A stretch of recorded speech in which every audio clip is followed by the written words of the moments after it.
ये एक साइकिल है जो आप कंट्रोल नहीं करते हो, बट गवर्नमेंट पॉलिसी से कंट्रोल होती है। Yes. तो from the highs to the lows, ये इसने आपको क्या सिखाया? जब आप बिजनेस करते हो तब आप जैसी तरह से सोचते हो वैसी तरह से बिजनेस नहीं होता है। जो आपकी साथ परिस्थिति है वो परिस्थिति को टैकल करके हैंडल करके आपको बिजनेस ग्रोथ करना होता है। अब ये हर 2012, 13, 14 के अंदर भी ये बिजनेस हर साल ग्रो होता था, लेकिन प्राइस वॉलेटिलिटी कमोडिटी के अंदर बहुत बड़ी होती है। तो एक बार प्राइस बहुत नीचे रहा तो वो समय पे भी काम करना है, बहुत ऊपर जाता है unexpected because of so many world के रीज़न के हिसाब से। ये बिजनेस हर एक लोग अच्छी तरह से सस्टेन कर सकते हैं ऐसा मुझे नहीं लग रहा था।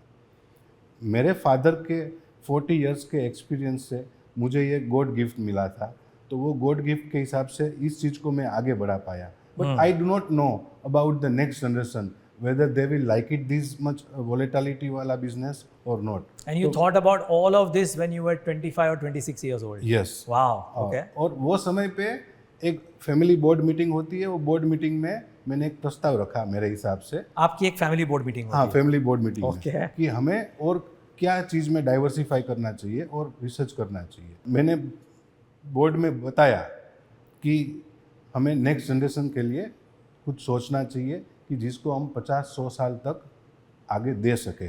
और ये प्रस्ताव के लिए मैंने मेरे फादर से बोला कि I want some research fund, मुझे दूसरी कंट्री में जाके दूसरे बिजनेसेस रिसर्च करने हैं। बिजनेस ऐसा होना चाहिए कि जब आप वो प्रोडक्ट बनाते हो और प्रोडक्ट एक बार खोलते हो और यूज़ करते हो, यूज़ करने के बाद वापस उसकी ज़रूरत पड़े।